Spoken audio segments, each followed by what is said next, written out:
श्रीगुरुभ्यो नमः।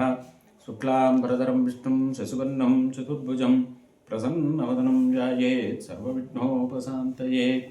अगजाननपद्मार्कं गजाननं महर्निशम् अनेकदं तं भक्तानाम् एकदं तमुपास्महे।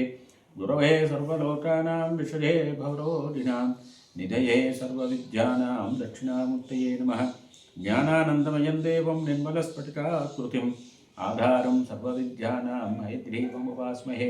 सदाशिवसमारम्भां व्यासशङ्करमध्यमाम् अस्मदाचार्यपर्यन्तां वन्दे गुरुपरम्परां। श्रुतिस्मृतिपुराणानाम् आलयं करुणालयं नमामि भगवत्पादशङ्करं लोकशङ्करं। विश्वेशं माधवं डुण्डिं दण्डपाणिं च भैरवं वन्दे काशीं गुहां गङ्गां भवानीं वनजन्निकां। तीर्थदंष्ट्रमहाकाय सर्पान्तदहनोपम भैरवाय नमस्तुभ्यं अनुज्ञां दातुमर्हसि। अन्नपूर्णे सदापूर्णे शङ्करप्राणवल्लभे ज्ञानवैराग्यसिद्ध्यर्थं भिक्षां देहि च पार्वती। आपदामपहर्तारं दातारं सर्वसम्पदां लोकाभिरामं श्रीरामं भूयो भूयो नमाम्यहं।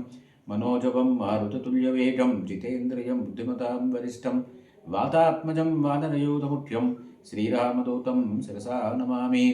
नारायणं नमस्कृत्य नरं चैव नरोत्तमं देवीं सरस्वतीं व्यासं ततो जयमुदीरयेत्। व्यासाय विष्णुरूपाय व्यासरूपाय विष्णवे नमो वै ब्रह्मनिधये वासिष्ठाय नमो नमः।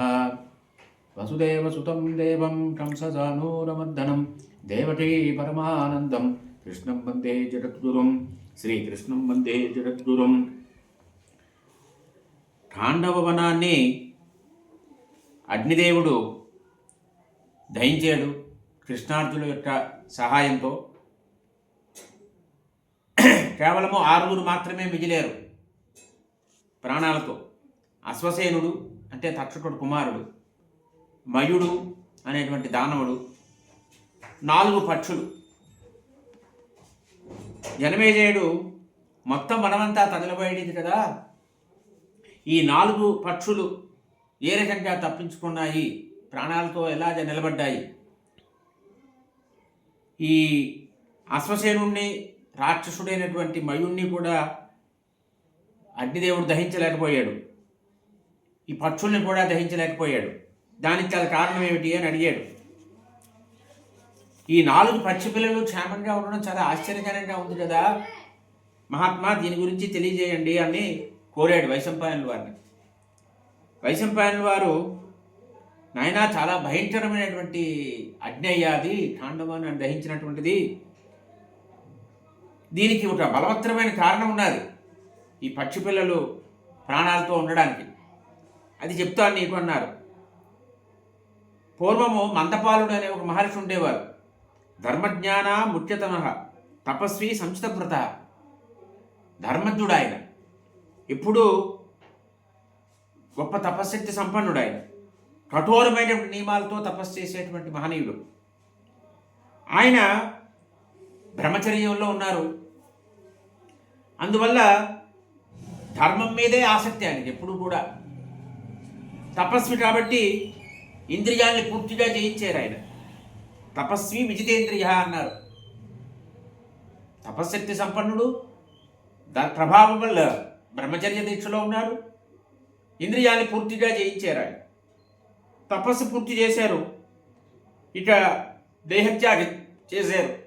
చేసి పితృలోకానికి వెళ్ళారు వారు. అయితే అక్కడ వీరు చేసినటువంటి తపస్సుకు కానీ సత్కర్మలకు కానీ తగినటువంటి ఫలితం లభించలేదు అతనికి. ఇంత తపస్సు చేసినప్పటికీ కూడా తపస్సు ద్వారా ఎన్నో లోకాన్ని జయించారు ఆయన, ఉత్తమ లోకాలన్నీ కూడా. అవన్నీ కూడా నిష్ఫలంగా కనిపించాయి అతనికి. వెంటనే యమధర్మరాజు దగ్గరికి వెళ్ళారు ఆయన, యమధర్మరాజుని అడగడానికి. వెళ్ళి అక్కడ అడిగారు, నేను తపస్సేత సంపాదించినటువంటి లోకాలు ఇన్ని ఉన్నాయి, కానీ ఏ కారణం చేత ఆ లోకాలన్నీ మూసివేయబడ్డాయి నాకు. నేను సత్కర్మలు చేశాను, అయినప్పటికీ ఆ కర్మల యొక్క ఫలితాన్ని నేను పొందలేకపోతున్నాను, దీనికి కారణం ఏమిటి అని అడిగాడు ఆయన. దేవతలు ఉన్నారు అక్కడ, దేవతలందరినీ అడిగాడు, ఏ లోపం జరిగింది నా వల్ల, ఈ రకంగా ఈ ఉత్తమ లోకాలన్నీ కూడా మూసివేయబడ్డాయి. అది చెప్పండి, ఏ కర్మలోపం జరిగిందో చెప్తే ఆ కర్మను మళ్ళీ నేను తిరిగి ఆచరిస్తాను. తద్వారా ఈ ఉత్తమ లోకాలన్నీ కూడా నాకు తెరుచుకుంటాయి అని అడిగాడు ఆయన. ఉపదేశించండి నాకు అని వినయపూర్వకంగా ప్రార్థించాడు ఆయన. అప్పుడు దేవతలు అన్నారు, నాయనా రుణినో మానవ బ్రహ్మన్ను జాయంతే ఏం తత్సును. నాయన మానవుడు అనేవాడు రుణాలతో పుడతాడయ్యా, రుణగ్రస్తుడే పడతాడు, రుణగ్రస్తుడే భూమిలో పడతాడు. వాడు పడ్డమే రుణగ్రస్తుడే పడతాడు. పుట్టిన తర్వాత చేసిన రుణాలు కాదు, వీడు పుట్టడమే రుణాలతో పుడుతున్నాడు మానవుడు.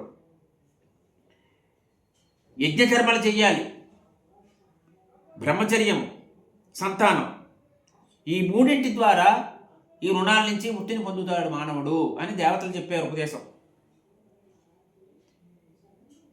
సంశయం లేదు, ఈ 3 రుణాలు తీరిపోతాయి. బ్రహ్మచర్యం వల్ల, యజ్ఞయాగాదుల వల్ల, సంతానం వల్ల. యజ్ఞం వల్ల, తపస్సు వల్ల, వేదాధ్యయనం వల్ల కూడా రుణమంతా తీరిపోతుంది. చూడండి, ఏం చెప్పారు? యజ్ఞం చెప్పారు, తపస్సు చెప్పారు, వేదాధ్యయనం చెప్పారు. ఈ 3 నువ్వు చేసావు, దీనివల్ల నువ్వు రుణం విముక్తుడవయ్యావు. ఎందువల్ల? నువ్వు తపస్వివి, నువ్వు యజ్ఞకర్తవి. అయితే సంతానం లేదు నీకు, బ్రహ్మచర్యంలోనే ఉన్నావు, గృహస్థాశ్రమ స్వీకారం చేయలేదు కాబట్టి సంతానం పొందలేదు నువ్వు. సంతానం లేకపోవడం వల్ల ఏమైందంటే నువ్వు నీ సత్కర్మల వల్ల సంపాదించిన లోకాలు కూడా నీకు తెరవబడలేదు. ముందు సంతానాన్ని పొందు, ఆ తరువాత ఈ లోకాలలో ఉన్నటువంటి భోగాలన్నీ అనుభవిస్తావు అని చెప్పారు వారు. పున్నామో నరకాత్ పుత్ర త్రాయతే పితరం శృతి తస్మాదపత్య సంతానే యతస్వ బ్రహ్మసత్తమా. ఈ పున్నామ నరకం అనేది ఏదైతే ఉందో ఆ నరకం నుంచి రక్షించేటువంటి వాడు తండ్రిని పుత్రుడే అని వేదాలు ఘోషించాయ్యా, వేదవాక్పడి. కాబట్టి నువ్వు ఆ ప్రయత్నం చేయవలసింది అని చెప్పారు వారు. దేవతల మాటలు విన్నాడు. ఎక్కడ శీఘ్రంగా కలగాలి సంతానం, మళ్ళీ ఎక్కువసేపు మళ్ళీ సంసారంలో ఉండిపోకూడదు. పితృదేవతలు పితృదేవతలు తరింపజేయడం కోసం సంతానాన్ని పొందాలి, అంతర్జాని సుఖం కోసమో భోగం కోసమో ఇక్కడ అనుభవించడం కోసం ఆయన తపన లేదు. శీఘ్రంగా సంతానం పొందాలి, పితృదేవతలు తరించే మార్గం చూడాలి, తను కర్మఫలంగా లభిస్తున్న లోకాల్ని అనుభవించాలి. ఆ ఉద్దేశంతో ఆయన ఆలోచిస్తున్నాడు. ఎక్కువ సంతానం కావాలి, శీఘ్రంగా కావాలి, అది ఆయన ఆలోచన. చూశాడు, అక్కడ పక్షుల్ని గురించి ఆలోచించాడు ఆయన. పక్షులు వెంటనే సంతానాన్ని కంటాయి, ఎక్కువ సంతానాన్ని కంటాయి. అక్కడ జరిత అనేటువంటి ఒక పక్షితో అతడు పక్షి రూపంలో సంబంధం ఏర్పరచుకున్నాడు. ఆమె ద్వారా సంస్కారవంతులైనటువంటి బ్రహ్మవాదులైనటువంటి 4 కుమారులు పుట్టారు. వారు ఇంకా ఆ కుమారులు అండదశలోనే ఉన్నారు. ఉన్నప్పుడే అతడు తల్లిని, ఈ అండదశలో ఉన్న పిల్లల్ని వదిలిపెట్టి అతడు మరొక పక్షి దగ్గరికి వెళ్ళాడు. ఈ మందపాలుడు లభిత అనేటువంటి పక్షి దగ్గరికి, ముందరేమో జరిత అనే పక్షి దగ్గర ఆవితో సంబంధం పెట్టుకున్నాడు. 4 కుమారులు కలిగారు. వారు ఇంకా అండంలోనే ఉన్నారు, ఇంకా బయట పడలేదు. అప్పుడు లభిత అనే పక్షి దగ్గరికి వెళ్ళాడు. అక్కడ ఆమె కూడా సంతానం కనాలి అనేటువంటి ఆలోచనలో ఉంది ఆమె కూడా. ఇక ఈ అండాల్లో ఉన్నటువంటి బిడ్డలు విడవలేక ఏమి చేసిందంటే కాండవనంలో ఉండిపోయింది ఈవిడ. ఆమె తన పిల్లల్ని పెంచి పోషిస్తున్నది. ఇక్కడ ఈ వనంలోనే ఈ లభిత అనేటువంటి పక్షి ఉన్నది. అక్కడ లభిత సంచరిస్తుంది. మందపాలుడు ఉన్నాడు. అగ్నిదేవుడు చూశాడు. ఈ మందపాలుడు అగ్నిదేవుడు చూశాడు. మందపాలుడు అగ్నిదేవుడు ఖండమదహనం చేయడానికి వచ్చాడు. లభితితో ఉన్నటువంటి మందపాలుడు అగ్నిదేవుడిని చూశాడు. చూసి అతని మనసులో ఉన్నటువంటి అభిప్రాయము, అతని కోరికని గ్రహించాడు. ఇతడు కాండమర్దహనం చేస్తున్నాడు అనే విషయం గ్రహించాడు. భయపడ్డాడు. వెంటనే ఏం చేశాడంటే చాలా తెలివిగా అగ్నిదేవుడిని ప్రార్థన చేయడం మొదలుపెట్టాడు. తమగ్నే సర్వలోకానాం ముఖం తమసి హవ్యవాట్. మహాత్మా అగ్నిదేవ, నువ్వు సర్వలోకాలకి ముఖ స్వరూపమయ్యా, అగ్నిముఖావే దేవాహ అన్నారు కదా. అందరికీ కూడా అవ్యము కవ్యము అందించేటువంటి ముఖం నీది, వారందరికీ ముఖం నువ్వే. నువ్వు దేవతలకి హవిస్సును అందజేస్తూ ఉంటావు. నువ్వు తమంతః సర్వభూతానాం గూఢశ్చర సీమాపావట తామేకమాహు కవయః తమాహు త్రివిధం పునః. నువ్వు ప్రాణాల దేహాల్లో రహస్యంగా సంచరిస్తున్నావు. ప్రాణికి కూడా అగ్నిదేవుడు సంచరిస్తున్నాడు అనే విషయం తెలియదు, కానీ అగ్నిదేవుడు సంచరిస్తున్నాడు. అందువల్లే అతను ఏమని పిలుస్తారంటే అగ్నిదేవుడు అద్వితీయుడు అని పిలుస్తారు. దివ్యమైనటువంటి జఠర అనల భౌమ అనే రూపాల్లో నువ్వు త్రివిధమూర్తి. దివ్య, భౌమ, జఠర అనేటువంటి 3 రూపాల్లో నువ్వు ఉంటావు. అటువంటి నిన్ను త్రిమూర్తిగా కొలుస్తారు. అంటే అగ్నిదేవుడు కూడా త్రిమూర్తి స్వరూపం. దివ్య, భౌమ, జఠర అనే జఠరాన్ని మనకు తెలుసు కదా, దివ్యాన్ని, భౌమాన్ని, ఈ రకంగా 3 రూపాల్లో నువ్వు త్రిమూర్తి రూపంగా నువ్వు అందరూ కొలుస్తున్నారయ్యా. తామష్టధా కల్పయుక్త యజ్ఞవాహమకల్పయన్ను త్వయా విష్ణుమిదం పృష్టం వదంతి పరమర్షయః. నిన్ను అష్టమూర్తిగా కూడా కొలుస్తారు అన్నాడు. పరమేశ్వరుని అష్టమూర్తిగా కొలుస్తాం. ఈశ్వరుడికి ఆరాధన చేసేటప్పుడు అష్టమూర్తిగా చేస్తాం మనం. చితిమూర్తి, వాయుమూర్తి, ఆకాశమూర్తి, జలమూర్తి అని చెప్తాం. అష్టపూజ ఉంది శివుడికి. సోమాయ, అగ్నిరూపాయ అనేసి ఈ రకంగా చెప్తాం. ఇక్కడ అష్టమూర్తి అంటే ఏమిటి అంటే భూమి, జలము, తేజస్సు, వాయువు, ఆకాశము, సూర్యుడు, చంద్రుడు, యజమాన స్వరూపం. శివుడు కూడా యజమాన స్వరూపాయ, ప్రజాపతి యజమాన స్వరూపాయ అంటాం. ఈశానాయ యజమాన, ఈశానాయ ప్రజాపతయే అని ఇవన్నీ ఉన్నాయి. ఈ రకంగా అగ్నిదేవుని కూడా అష్టవిధమూర్తిగా చూస్తారు. అందువల్లే నిన్ను యజ్ఞవాహనుడని పిలుస్తారు. యజ్ఞవాహనుడు, అవ్యవాహనుడు అని పిలుస్తారు నిన్ను. అసలు విశ్వం అంతా కూడా ఎవరి వల్ల సృష్టింపబడిందంటే అగ్ని వల్లే సృష్టింపబడింది అని వేదాలు కూడా చెప్తున్నాయి, ఋషులందరూ చెప్తున్నారు. తద్రుతే జగత్పృష్టం సద్యో వత్సే ఉపాసనలు తుభ్యం కృత్వా నమో విప్ర సర్వధర్మ విజితాం గతిం యజంతి సపత్నిభి సుతైరస్వతీం. నువ్వు లేకపోతే లోకమంతా ఉంటుందా అగ్నిదేవా? లోకమంతా నశిస్తుంటుందా? నీకు నమస్కరించేటువంటి బ్రాహ్మణులు వారి కర్మల ద్వారా పత్ని పుత్రులతో సహా శాశ్వతమైనటువంటి ఉత్తమమైనటువంటి గతిని పొందుతున్నారు. తామగ్నే జలదా నాహుః హే విషక్తాన్ సవిద్యుతః. ఆకాశంలో మెరుపు తీగలతో ఉండేటువంటి మేఘం పంటి ఏదైతే ఉందో అవి నువ్వే అని అందరూ నిన్ను కొనియాడుతున్నారు. అగ్నిస్వరూపమే మేఘం కూడా. ఆ మేఘంలో ఉన్నటువంటి మెరుపు అదంతా కూడా వచ్చేది అగ్ని వల్లే అని నేను అందరూ కొనియాడుతున్నారు ఋషులందరూ అన్నాడు. దహంతి సర్వభూతాని తత్తో నిశ్రమ్య హేతయః జాతవేదస్వే వేదం విశ్వం సృష్టం మహాద్యుతే. ప్రళయకాలంలో ఈ అగ్ని నుంచి వస్తాయి ఆయుధాలన్నీ కూడా. ఆయుధాల వంటి జ్వాలలన్నీ వస్తాయి, అగ్ని జ్వాలలు, ప్రళయాగ్ని. ఆ జ్వాలలు ఏం చేస్తాయంటే సర్వ ప్రాణాలను నశింపజేస్తున్నాయి, అంటే లయమైపోతున్నాయి. పరమేశ్వరుడు యొక్క లయము అంతా కూడా అగ్ని యొక్క జ్వాలన ద్వారానే జరుగుతున్నది, ప్రళయాగ్ని వల్లే జరుగుతున్నది. మళ్ళీ అంటే లయకారకుడు కూడా అగ్నిదేవుడే, మళ్ళీ సృష్టి కూడా అగ్నిదేవుడి వల్లే జరుగుతున్నది. నీ వల్లనే ఈ లోకమంతా కూడా ప్రవర్తిస్తోంది. ఎలాగా? సత్కర్మల ద్వారా. ఇప్పుడు యజ్ఞాలు, యాగాలు ఏం చేయాలన్నా అగ్ని కావాలి కదా. మనం అర్చన చేయాలన్నా దీపారాధన తుర్యాత్ అంటాం కదా. దీపారాధన అగ్ని వల్లే. మళ్ళీ అక్కడ కూడా దీపారాధన లేకపోతే పూజ లేదు, పునస్కారం లేదు, ఆరాధన లేదు, అర్చన లేదు, ఏమీ లేదు. అగ్నితోటే అన్ని సంస్కారాలు జరుగుతున్నాయి. ఈ చరాచర ప్రాణులందరూ కూడా, సృష్టి అంతా కూడా నీ వలనే వస్తున్నది మహానుభావ. పూర్వం నీ నుంచే జలం కూడా వచ్చింది, నీ అంతే జగత్తంతా కూడా సృష్టితమై ఉన్నది అని చెప్పి ఆయన చేశాడు. చెప్పి తైహవ్యం చ కవ్యం చ యథావత్తు సంప్రతిష్ఠితం అమేమ ధనో దేవ త్వం దాత త్వం బృహస్పతి తమస్వినో యమో మిత్ర సోమస్మపి చ అనిలః. అవ్యచయ్యాలు ఎవరిలో ఉన్నాయి? అగ్నిదేవుల్లో ఉన్నాయి. నువ్వే అగ్నివి, నువ్వే బ్రహ్మవి, ఇందులో సృష్టి జరుగుతున్నది ఆయన ద్వారానే, నువ్వు బృహస్పతివి, అశ్విని కుమారుడు కూడా నువ్వే అనే విషయం చెప్పాడు. చంద్ర సూర్యులు నువ్వే, వాయువు కూడా నీ స్వరూపమే అని ఈ విషయం చెప్పాడు. ఈ రకంగా మందపాలుడు అద్భుతమైనటువంటి స్తుతి చేశాడు అగ్నిదేవుడికి. అంటే మనం అగ్నిదేవుడి యొక్క స్తుతి చేయాలి అంటే ఈ మందపాలుడు చేసిన స్తుతిని మనం చేసుకోవచ్చు, అగ్ని స్తుతి చేసుకోవచ్చు.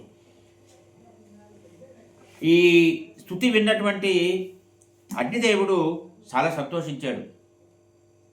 స్తుతి వల్ల సంతోషిస్తారు దేవతలు.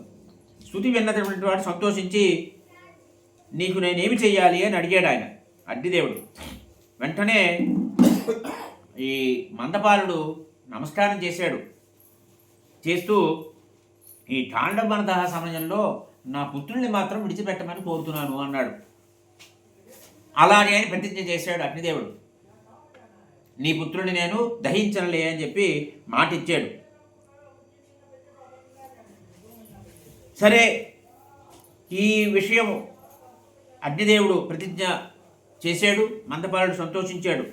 అగ్ని దహిస్తోంది మొత్తం అంతా కూడా. అయితే ఈ పక్షులు మాత్రం వాళ్ళకి తెలియదు, పక్షులకు తెలియదు తండ్రి గారు అగ్నిదేవుడిని శుద్ధి చేశారు, అగ్నిదేవుడు ప్రసన్నమయ్యాడు, మిమ్మల్ని మీ పిల్లల్ని నీ పుత్రుల్ని దహించను అని మాట ఇచ్చాడనే విషయం వారికి తెలియదు కదా. అగ్ని దహించేస్తోంది, మేము అగ్నిలోంచి ఎలా బయటపడాలి అనేటువంటి చింత వారికి ఉన్నది. అయ్యో నా పిల్లలు ఉన్నారే, పిల్లల్ని ఎలా రక్షించుకోవాలి అని తల్లి ఆలోచిస్తోంది. అది ఆ పరిస్థితి. ఆ పరిస్థితిలో ఆమె చిన్నపిల్లలు ఉన్నది అక్కడ జరిత. ఈ జరిత చూస్తోంది, చాలా దుఃఖిస్తోంది. అప్పుడు చెప్పింది ఆవిడ, ఈ అగ్ని మొత్తం దహించి వేస్తున్నాడు, ఈ జరిత అంతా భస్మం అయిపోతుంది, నాకు దుఃఖం పెరిగిపోతుంది అన్నది. ఈ పిల్లలకి పాపం జ్ఞానం లేదు, సంసారిక జ్ఞానం లేని చిన్న పక్షులు, పక్షి పిల్లలు. వీళ్ళకి ఇంకా రెక్కలు రాలేదు. రెక్కలు వస్తే ఎగిరిపోయి వెళ్ళిపోతాయి, రెక్కలు రాలేదు కాబట్టి కాళ్ళు కూడా ఏర్పడలేదు ఇంకా. ఇటువంటి పిల్లలకి ఎవరు దిక్కు? తల్లే దిక్కు అంటుంది ఆవిడ. తండ్రి గారు వెళ్ళిపోయారు, ఇప్పుడు ఎవరు దిక్కు అంటే తల్లే దిక్కు వీళ్ళకి. అందువల్ల ఈ అగ్ని ఇటే వచ్చేస్తున్నాడు, ఈ లెక్కలు లేనటువంటి పిల్లలు నాతో ఎగరలేవు, ఏమిటి చేయడం అని ఆలోచిస్తోంది. పిల్లల్ని తీసుకుని, నలుగురు పిల్లల్ని తీసుకుని ఎగిరే శక్తి ఈవిడికి లేదు. నేను ఎగరలేను, వీళ్ళని విడిచిపెట్టలేను, నా హృదయం చాలా బాధపడుతోంది, కలవరపడుతోంది అనుకుంటున్నది అని ఎవరిని విడవాలి? ఇప్పుడు నలుగురు పిల్లలు, నలుగురిని తీసుకుని వెళ్ళలేదు, నలుగురిలో ఎవరిని విడిచిపెట్టాలి, ఎవరిని తీసుకువెళ్ళాలని ఆలోచన వచ్చింది. ఏ పిల్లని తీసుకుని ఎగురుతాను, ఏ పిల్లని వదులుతాను, నేను ఇప్పుడు ఏం చెయ్యాలి, ఏం చేస్తే కృతజ్ఞుడవుతాను అని ఆలోచిస్తోంది. అప్పుడు పిల్లల్ని అడిగింది, నాయనా మీరు చెప్పండి నాయన, ఏదో ఆలోచన, నాకేమీ ఆలోచన తక్కడం లేదన్నది. మిమ్మల్ని ఎలా విడిపించాలో నాకు తెలియటం లేదు, చాలా ఆలోచిస్తున్నాను, కానీ నా రెక్కలతో మిమ్మల్ని తప్పుతాను, మిమ్మల్ని కాపాడుతాను, నేను మరణిస్తాను అన్నది. తల్లి హృదయం అలా ఉంటుంది. ఇంకా అద్భుతమైన మాటలు వస్తాయి వినండి, ఎంత సంస్కారమో వారికి. పక్షులైనప్పటికీ కూడా మీ తండ్రి గారు దయ లేకుండా మిమ్మల్ని నన్ను వదిలిపెట్టి వెళ్ళిపోయాడు. అయితే ఈ జరిత పిల్లల్లో నలుగురు కదా, మొదటివాడు జరితారి అనే పేరు, మొదటి పక్షి రూపంలో ఉన్న పెద్ద కుమారుడు. వాడు నలుగురిలోని పెద్దవాడు కదా, కాబట్టి కులరక్షణ భారం ఎవరి మీద ఉంది? పెద్ద పిల్లడి మీద ఉంటుంది, జ్యేష్ఠపుత్రుడి మీద ఉంటుంది.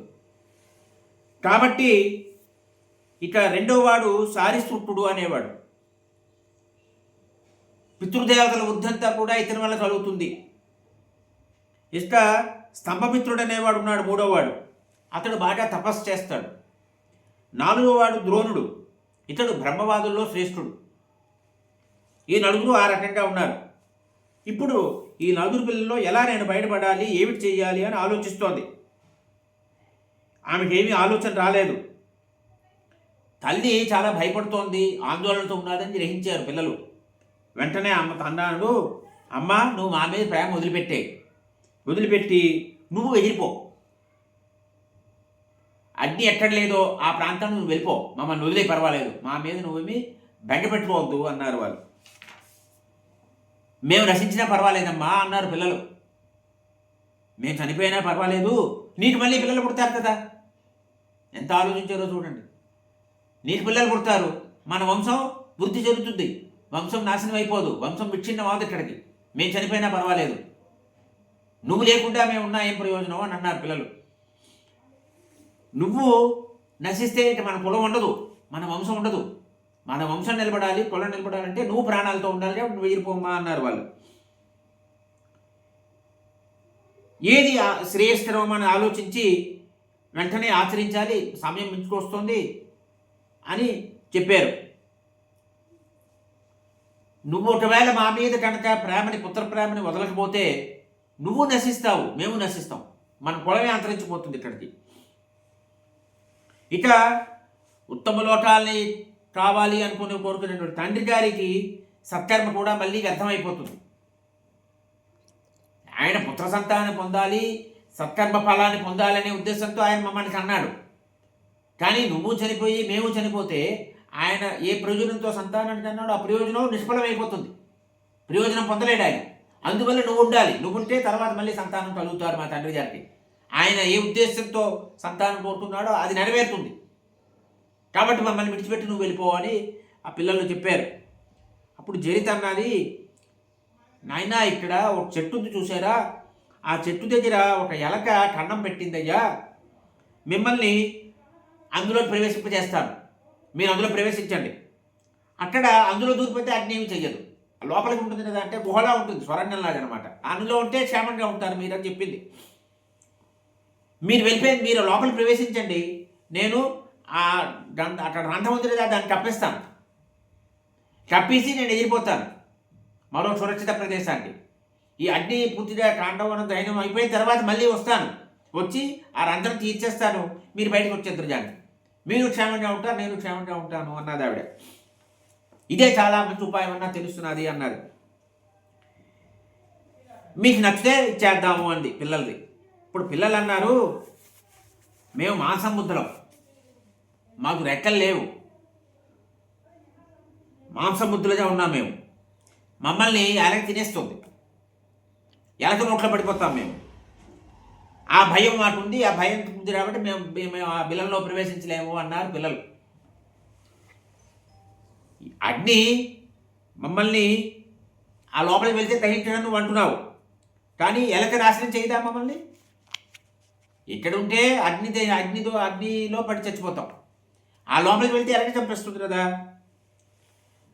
మా తండ్రి గారి సత్కర్మ వృధా కాకుండా ఎలాగ మనం చేయాలో ఆలోచించు అన్నారు వాళ్ళు. మా తల్లి జీవించి ఉండాలి, తల్లి జీవించుంటే తండ్రి గారి సత్కర్మ ఫలం లభిస్తుంది ఆయనకి, కాబట్టి నువ్వు ఎలా జీవించాలో మేము ఆలోచిస్తున్నాము అన్నారు పిల్లలు.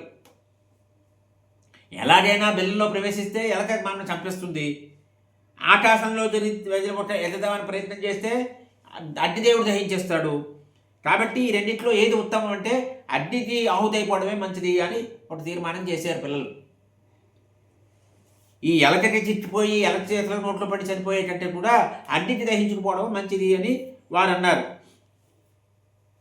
అగ్నిలో పడమనిస్తే అది శిష్టాచారంగా ఉంటుంది, అగ్నికి ఆహుతి అయిపోయింది కదా, అది శిష్టాచారం, అది ఎలక నోట్లో పడేటంటే అని పిల్లలు చెప్పారు. ఈ రకంగా సంవాదం జరుగుతున్నది తల్లికి పిల్లలకి.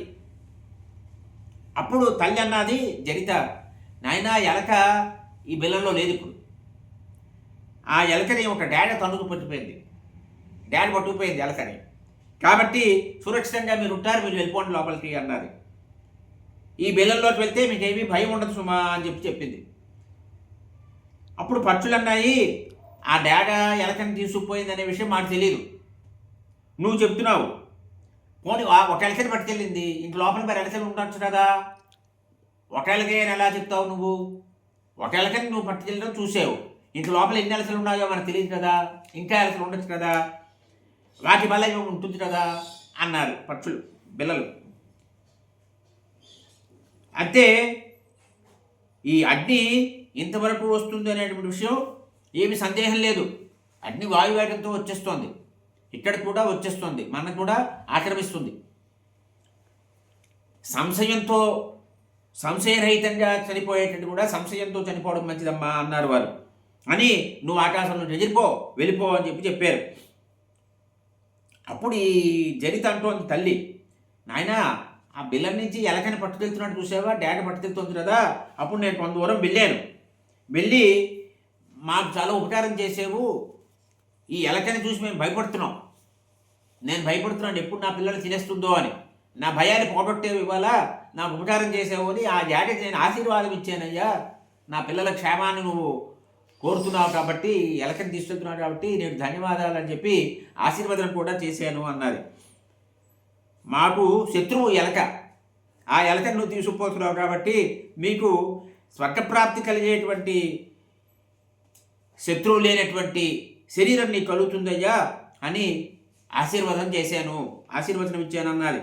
అప్పుడు డాడీ ఏం చేసిందంటే ఎలకని పూర్తిగా తినేసింది. ఆ తర్వాత డైరెక్ట్ వీటితోటి చెప్పాను అంటే ఆ మాటలు చెప్పి ఆ డాగా ఎలకని తినడం కూడా చూసింది. చూసిన తర్వాత ఇంటికి వచ్చింది ఆ డాడీకి బయటపోలు చెప్పి, అందువల్ల బిలంలో ప్రవేశించండి అయ్యా, మీకేమీ భయం లేదు, నేను చూస్తుండగానే డాడీ ఎలకని చంపేసింది కదా అన్నారు. అప్పుడు పక్షులు అన్నాయి, ఆ అమ్మ ఆ డాగ ఎలకని చంపింది అనే విషయం మాకు తెలీదు, అది తెలియకుండా అది తెలియాలి మాకు, తల్లి చెప్పినా వాళ్ళు వినటం లేదు, మాకు నమ్మటం లేదు, మేము ఆ బిల్లంలో ప్రవేశించము అంటున్నారు వాళ్ళు. అప్పుడు జరిత అన్నది, నాయన ఆ డాగ చంపినటువంటి ఆ మూషకాన్ని గురించి నేను తెలుసుకున్నానయ్యా, మీకు భయం లేదు, నా మాటలు వినండి అన్నది తల్లి. పక్షులు అన్నారు, నువ్వు అంటే వాళ్ళు ఏమనుకున్నారంటే పిల్లల్ని కాపాడడం కోసం అసత్యం చెప్తోందేమో అని అనుకున్నారు వాళ్ళు ప్రేమతోటి, నువ్వు మా మీద ప్రేమతోటి ఇలా అసత్యం చెప్తున్నావు అనిపిస్తున్నావు మేము, ఇట్లా సందిగ్ధ కార్యం ఎలాగుందో లేదో తెలియదు, ఆ సందిగ్ధంలో ఉండి ఆ పని చేయడం మంచిది కాదు, ఇది బుద్ధిమంతులు ఎవరు కూడా అటువంటి సందిగ్ధ కార్యం చెయ్యరు అని చెప్పి హితబోధ చేశారు తల్లికి పిల్లలు. మేము నీకేమీ ఉపకారం చేయలేదు, ఇంతకుముందు మేము ఎవరో నీకు తెలియదు, వేదాంతం చెప్తున్నారు పిల్లలు, ఈ విషయం నువ్వు గుర్తించలేదు కాబట్టి నువ్వు కష్టాలన్నీ సహించి మమ్మల్ని రక్షించాలని ఎందుకు కోరుకుంటున్నావు, నువ్వు మాకేమవుతావు, మేము నీకేమవుతావు అని ప్రశ్న వేశారు తల్లిని. నువ్వు యవనంలో ఉన్నావు, చూడ్డానికి ముచ్చటగా ఉన్నావు, నువ్వు మంచి భర్తని అన్వేషించు, అందులో సామర్థ్యం ఉంది నీకు, నువ్వు నీ పతిని స్వీకరించి నీ పతిని అనుసరించు, మేము అడ్డిలో పడిపోయి వ్యర్థమైపోతాము, వ్యర్థమవడం ఏమవుతుంది, ఉత్తమ లోకాల ప్రాప్తి జరుగుతుంది, మేము ఒకవేళ అగ్నిలో దహించబడిపోతే అప్పుడు నువ్వు మళ్ళీ మా దగ్గరికి వద్దునాలే అని చెప్పారు. ఈ రకంగా పిల్లల్ని మాట విన్నది ఆమె అక్కడి నుంచి వెంటనే వేగంగా వెళ్ళిపోయింది, ఈ తాండవనాన్ని విడిచిపెట్టి అగ్ని ఎక్కడికి ప్రవేశింపలేడో అటువంటి ఒక క్షేమకరమైనటువంటి ప్రదేశాన్ని చేరుకుంది. వెంటనే అగ్ని వేగంగా మందపాలుడి పుత్రుడు ఉన్న దగ్గరికి వచ్చింది. ఈ పక్షులు ఏం చేశారంటే వార్తాలాపాలు సాగించి అగ్నిదేవుడితో మాట్లాడుతున్నారు ఈ పక్షి పిల్లలు. ముందు జరితారు చెప్పాడు, బుద్ధిమంతుడైన వాడు ఆపద రాకముందే మేలుకుంటాడు, ఆపద వచ్చిన తర్వాత ఆలోచించడం కాదు, కష్టకాలం వచ్చినప్పుడు బాధపడ్డు, ఇది బుద్ధిమంతుడి లక్షణం. ఆపద రాకముందే మేల్కొని ప్రయత్నం చేస్తాడు, కష్టం వచ్చినప్పుడు ఏడుస్తూ కూర్చోడు, పని చేస్తాడు. ఆ మూఢుడైన వాడు ఏం చేస్తాడు, రాబోయే ఆపదల గురించి ఆలోచించడు, తెలుసుకునే ప్రయత్నం చేయడు, కష్టం వచ్చిన తర్వాత బాధపడుతూ ఉంటాడు, అందువల్ల ఏమవుతుంది, నాశనం అయిపోతాడు, వాటేమి శ్రేయస్సు జరగదు. ఇక ఈ జరితారి చెప్పాడు. తర్వాత సారిశృంఖ అనేటువంటి పక్షి రెండో వాడు అతను చెప్తున్నాడు, నువ్వు చాలా ధీరుడివి, చాలా తెలివైన వాడివి, ఇది మా ప్రాణాలన్నీ కూడా ఆపదలో ఉన్నటువంటి సమయం కాబట్టి ఎవరో ఒకడు ప్రాజ్ఞుడైన వాడు ఉంటాడు అనే విషయం మరి సందేహం లేదు కదా అన్నాడు. ఈ స్తంభమిత్రుడు అంటున్నాడు, పెద్దన్నగారు తండ్రితో సమానం, జ్యేష్ఠస్థాతో భవతివే జ్యేష్ఠో ముంచంతి కృక్షత. పెద్దన్న కష్టాల నుంచి విడిపిస్తాడు, బాధ్యత ఉంది అతనికి పెద్దన్నకి. సోదరులు కుటుంబాన్ని కష్టాలన్నీ కష్టాల నుంచి బయట వేసే బాధ్యత జ్యేష్ఠపుత్రుడికి ఉన్నది. ఒక పెద్దన్నే రాబోయే ఆపదను గుర్తించకపోతే చిన్నవాడు ఏం గుర్తిస్తాడు అని అడిగాడు. ఇక 4వ వాడు ద్రోణుడు అడుగుతున్నాడు. అగ్ని మండిపోతోంది, మన వైపు వేగంగా వస్తున్నది. ఎలాగ 7 జివ్వలతో వస్తున్నాడు అగ్నిదేవుడు. చెట్లన్నింటినీ కూడా దహించి వేస్తున్నాడు, మొత్తం వ్యాపించేస్తున్నాడు కదా అని అన్నాడు అతను. ఈ రకంగా వాళ్ళు మాట్లాడుకుంటున్నారు. చూడండి, తండ్రి గారి సంస్కారం ఉంటూనే పోతుంది కదా. వీళ్ళు కూడా అగ్నిదేవుడు స్తుతి చేస్తున్నారు. ఇప్పుడు తండ్రి గారు స్తుతి చేసి వరం పొందారు, ఇప్పుడు పిల్లలు కూడా స్తుతి చేస్తున్నారు. ఆత్మాపి వాయోజ్వలన శరీరం అపి విరుధాం యోనిరాపశ్చతే శుక్రం యోనిస్వపిచాంబసః. అగ్నిదేవ, మీరు వాయుదేవుడి యొక్క ఆత్మస్వరూపులు. లతలకి మీరే శరీరం, మీ వీర్యమే జలాలకి కారణమవుతున్నది. భూమికి కూడా మీరే ఎంత సంస్కారమో, ఎంత జ్ఞానమో, విజ్ఞానమో చూడండి. మీరే ఈ భూమికి కూడా కారణభూతులు. ఊర్ధం చాదచ్చ సర్పంతి పుష్టుత పార్శ్వతస్తథా అత్తిశస్తే మహావీర్య రశ్మయ సవితుర్యథా. మీ అగ్ని జ్వాలలు ఏవైతే ఉన్నాయో అవి సూర్యకిరణాలతో సమానంగా పైకి, క్రిందటి, ముందుకి, వెనక్కి అన్ని దశల్లోనూ కూడా వ్యాప్తిస్తూ ఉంటాయి, ప్రసరిస్తూ ఉంటాయి అని మొదటివాడు జరితారి స్తుతి చేశాడు. ఇక సాలిసృక్తుడు చేస్తున్నాడు. మా తల్లిగారు మమ్మల్ని విడిచి వెళ్ళిపోయింది, తండ్రి గారు ఎక్కడున్నారో తెలీదు, రెక్కలు లేవు, మాకు రెక్కలు రాలేదు ఇంకా అని ననస్త్రాత విద్యతే వేతన్య, నువ్వు తప్పించి కోరవరు రక్షలేరయ్యా అన్నారు. అన్యదా సడన్నాస్తి అన్నట్టుగా మాట్లాడాడు వీడు. ఎంత తెలివిగా మాట్లాడాడు చూడండి. నువ్వు తప్పించే ఇంకెవరు రక్షకు లేరయ్యా, మేము బాలురం, మమ్మల్ని మీరే రక్షించాలి. తస్మాత్ త్రాహి బాలాంతపట్నే, మేము బాలుడం కాబట్టి అడ్డిదేవా మమ్మల్ని నువ్వే రక్షించాలి అని కోరాడు. యదగ్నేతే శుభం రూపం ఏచతే సప్తహేతయః తేన సహ తేనః పరిపాహిత్వం ఆర్తాన్వే శరణేషినః. అగ్నిదేవా, నీ స్వరూపం చాలా మంగళకరమైనదయ్యా, శుభప్రదమైనటువంటిది. 7 జ్వాలలతో ఉంటుంది నీ స్వరూపం. అటువంటి నిన్ను మేము శరణు కోరాము, దీనులము, మమ్మల్ని కాపాడు అని కోరాడు. సూర్యకిరణాల్లో తప్పింపచేసే శక్తి ఏదైతే ఉందో ఆ శక్తి మీదే. అగ్ని ద్వారానే వస్తుంది సూర్యశక్తి. హవ్యవాహనుడు నువ్వు, మేము చిన్న ఋషులం కాబట్టి మమ్మల్ని రక్షించండి, మా నుంచి కొంచెం దూరంగా వెళ్ళండి మీరు అని కోరాడు. ఇక 3వ వాడు స్తంభమిత్రుడు. సర్వపడ్డే తమైవేష తై సర్వవిధం జగత్తు తం ధారయసి భూతాని భువనం తం విమర్శిచ. నువ్వు ఒక్కడివే అగ్నిదేవా, సర్వస్వము. ఈ సమస్త జగతికి కూడా అధిష్టాతవి నువ్వే. ఈ భూతాలన్నీ కూడా ఎవరు పాలిస్తున్నారు? నువ్వే పాలిస్తున్నావు భూతాలన్నింటినీ కూడా. జగత్తుని పరిపాలించి ఈ జగత్తు యొక్క భారాన్ని మోసేటువంటి వాడివి నువ్వు అని అతడు చేశాడు. నువ్వు ఏమిటి చేస్తావు? హవ్యాన్ని తీసుకెళ్తావు అగ్నిదేవ. హవ్యాన్ని తీసుకుని వెళ్ళేటువంటి వాడు నువ్వు. శ్రేష్టమైనటువంటి హవిస్సు నువ్వే. కాబట్టి శ్రేష్ఠ పురుషులైన వారు ఏం చేస్తారంటే అనేక రూపాలతో ఉన్నటువంటి నిన్ను ఏకరూపంగా భావిస్తూ ఉంటారు.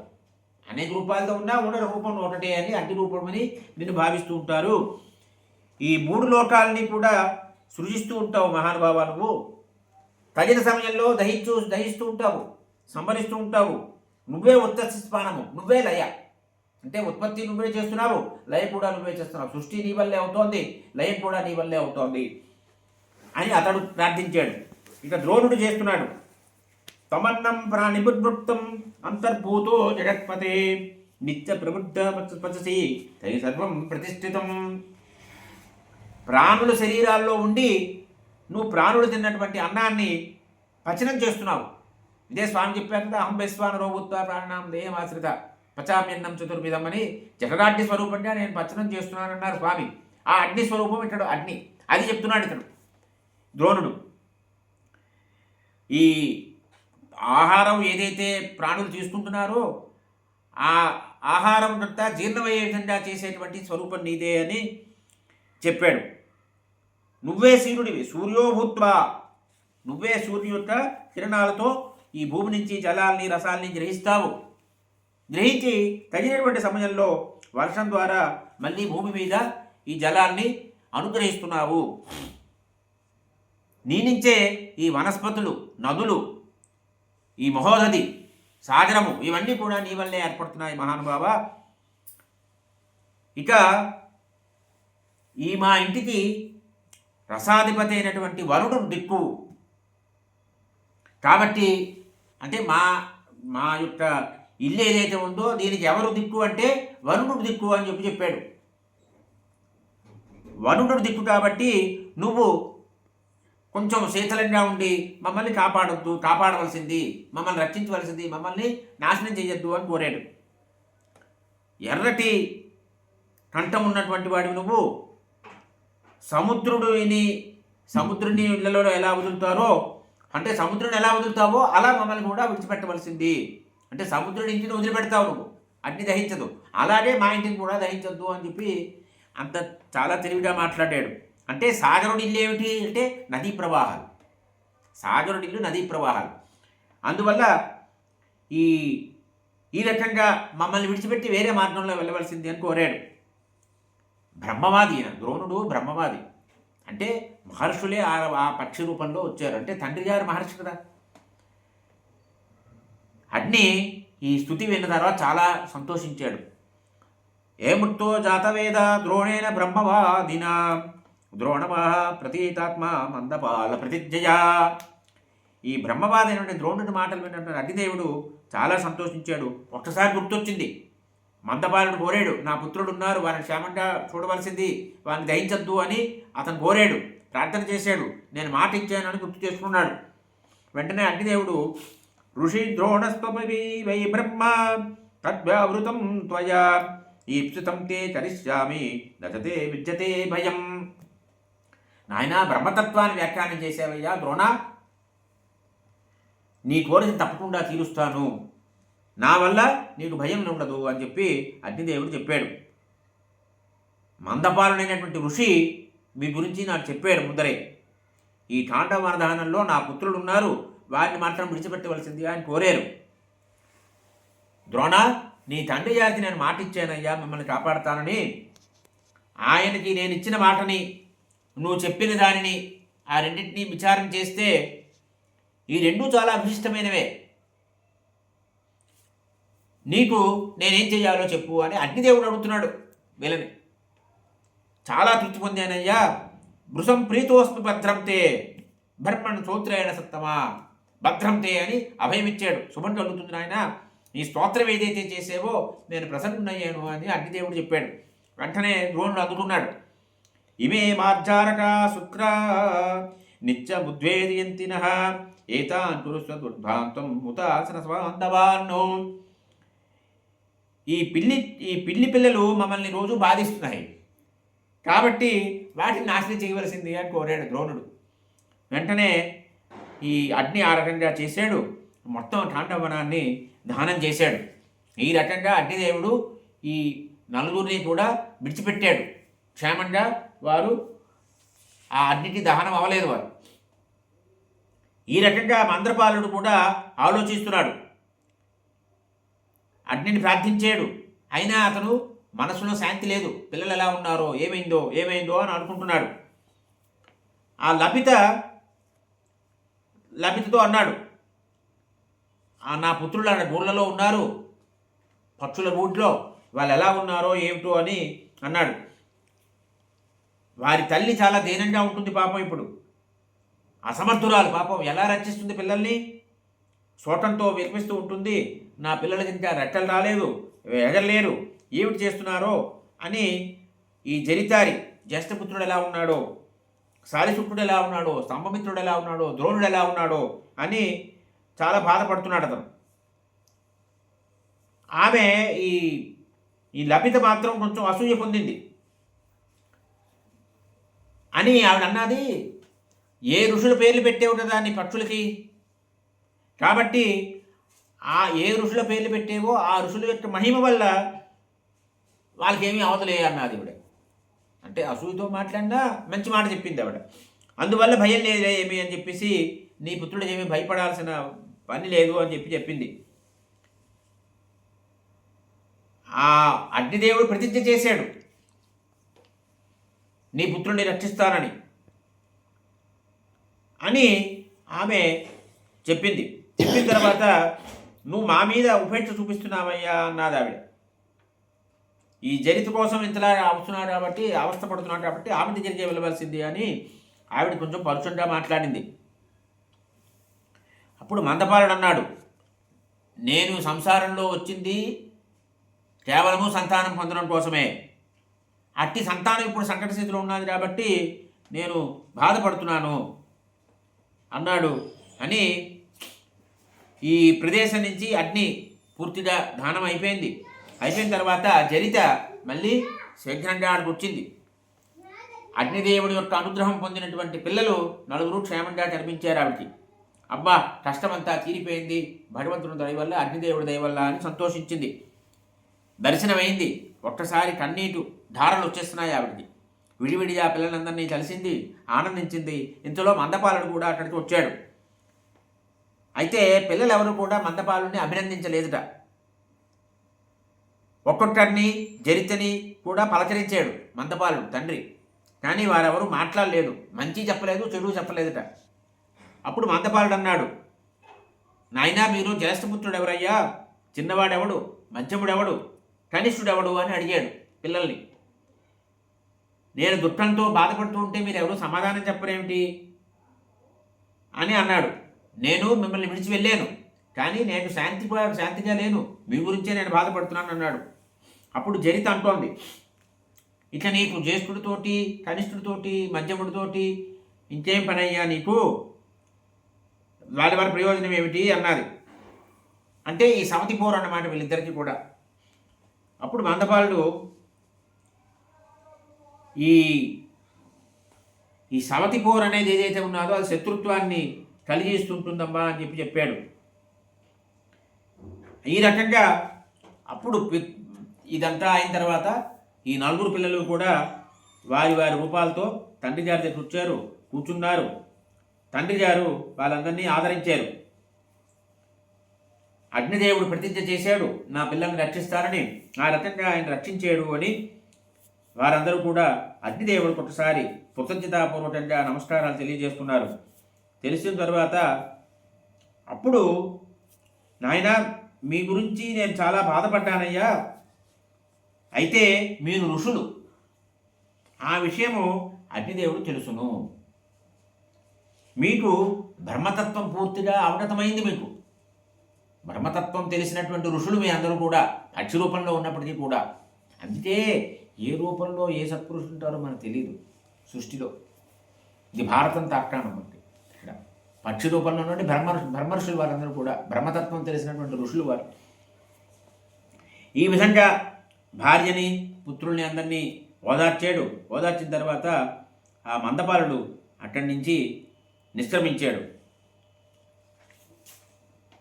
ఈ రకంగా కాండవవన దానం అయింది. ఈ కాండవనంలో ఈ 4 పక్షి పిల్లలు ఏ రకంగా బతికి బయటపడ్డాయి అనే విషయము వైశంపాయనుల వారు తెలియజేశారు. అగ్నిదేవుడు పూర్తిగా కాండవన దానం చేశాడు. వెంటనే కృష్ణార్జునుడి దగ్గరకు వచ్చి అతడు ధన్యవాదాలు తెలియజేశాడు. వెంటనే ఇంద్రుడు కూడా వచ్చాడు, కృష్ణార్జునుడి దగ్గరికి వచ్చాడు. వచ్చి మీ ఇద్దరు కూడా అసాధ్యమైనటువంటి కర్మని ఇవాళ సుసాధ్యం చేశారు, ప్రసన్నుడయ్యాను, మీకేమైనా వరం కావాలంటే కోరుకోండి అని అడిగాడు. అర్జునుడు పార్థస్తు వరయామాస శక్రాదస్త్రాని సర్వసః ప్రదాతుం తచ్చ శక్రస్తు కాలం చక్రే మహాద్భుతి. అర్జునుడు మంచి శస్త్రాలు, అస్త్రాలు కోరుకున్నాడు. ఇంద్రుడు ఏమన్నాడంటే, నీకు అస్త్రాలు అవి ఇస్తాను, కానీ ఇప్పుడు కాదు. ఎప్పుడు అంటే యథా ప్రసన్నో భగవాన్ మహాదేవో భవిష్యతి తదా తుభ్యం ప్రదాస్యామి పాండవ అస్త్రాన్ని సర్వసహ. ఏ సమయంలో అయితే మహాదేవుడు ప్రసన్నుడవుతాడో నీ పట్ల, ఆ సమయంలో నువ్వు శంకరుడిని ప్రసన్నం చేసుకోవాలి. శంకరుడు ప్రసన్నమైన సమయంలో నీకు అస్త్రాలన్నీ నేను ఇస్తాను అన్నాడు. అది ఎప్పుడు వస్తుంది ఆ సమయం కూడా నాకు తెలుసునయ్యా అన్నాడు ఇంద్రుడు అర్జునుడితో. నీ తపస్సుకి ప్రసన్నుడయ్యి నేను ఆగ్నేయము, వాయువ్యం, ఐంద్రాస్త్రం ఇవన్నీ కూడా అనుగ్రహిస్తానన్నాడు. చూడండి, ఇంద్రుడు అర్జునుడిని ఏం కావాలి అంటే శస్త్రాలు వేడిగాడు. కృష్ణస్వామి వారు ఏమడుతున్నారో చూడండి. భక్తవత్సలుడు ఆయన, భక్త పరాధీనుడు ఆయన. వాసుదేవోము జగ్రాహ ప్రీతిం పార్థేన శాశ్వతీం దదో సురపతిశ్చైవ వరం కృష్ణాయ ధీమతే. శ్రీకృష్ణస్వామి వారు అన్నారు, అర్జునుడి మీద నాకున్నటువంటి ప్రేమ నిరంతరంగా ఎప్పుడూ కూడా వృద్ధి చెందుతూ ఉండుగాక అన్నారు. ఆయన ఇంకేం అక్కర్లేదు, తన భక్తుడి పట్ల తన ప్రేమని పెంచుకోవాలి అనేటువంటి ఉద్దేశమే ఆయనకున్నది. శ్రీకృష్ణ స్వామి వారికి ఇంద్రుడు ఆ వరాన్ని అనుగ్రహించాడు. ఈ రకంగా ఇంద్రుడు కృష్ణార్జునుడిద్దరికి వరాలు అనుగ్రహించిన తర్వాత అగ్నిదేవుడి యొక్క ఆజ్ఞను తీసుకొని స్వర్గానికి వెళ్ళాడు. అగ్నిదేవుడు కూడా మొత్తం వనాన్నంతా కూడా జనించేశాడు. ఇదంతా అగ్ని దహించిన తర్వాత 6 రోజులు విశ్రాంతి తీసుకున్నాడు అగ్నిదేవుడు. ఆ తర్వాత కృష్ణార్జునులతో అన్నారు ఆయన అగ్నిదేవుడు, మీరు చాలా నాకు ఉపకారం చేశారు, చాలా తృప్తి కలిగించారు నాకు, ఇక మీకు ఇష్టమైన చోటుకి మీరు వెళ్ళొచ్చును అని అనుమతి ఇచ్చాడు. అగ్నిదేవుడు ఆ రకంగా అనుమతి తీసుకున్న తర్వాత అర్జునుడు, శ్రీకృష్ణ స్వామి వారు, మయుడు వీరి ముగ్గురు కూడా అగ్నిదేవుడు ప్రదర్శన చేశారు. చూడండి, ఎంత ఉపకారం చేసాము, నువ్వు మా ప్రదర్శన చేయాలయ్యా కాదు, దేవతలకు గౌరవం దేవతలకు ఇవ్వాలి. సాక్షాత్ కృష్ణస్తు భగవాన్ స్వయం అయినప్పటికీ కూడా లోట మర్యాద, శాస్త్ర మర్యాద, ధర్మ మార్గ అనుసరణ. కాబట్టి శ్రీకృష్ణ స్వామి గారు కూడా చేశారు. చేసి వీరి ముగ్గురు అక్కడ యమునా నదీ తీరానికి చేరుకున్నారు. స్వస్తి ప్రజాభ్య పరిపాలయంతాం న్యాయేన మార్గేణ మహీమహీషాః గోబ్రాహ్మణేభ్యః శుభమస్తు నిత్యం లోకా సమస్తాః సుఖినో భవంతు. స్వస్తి.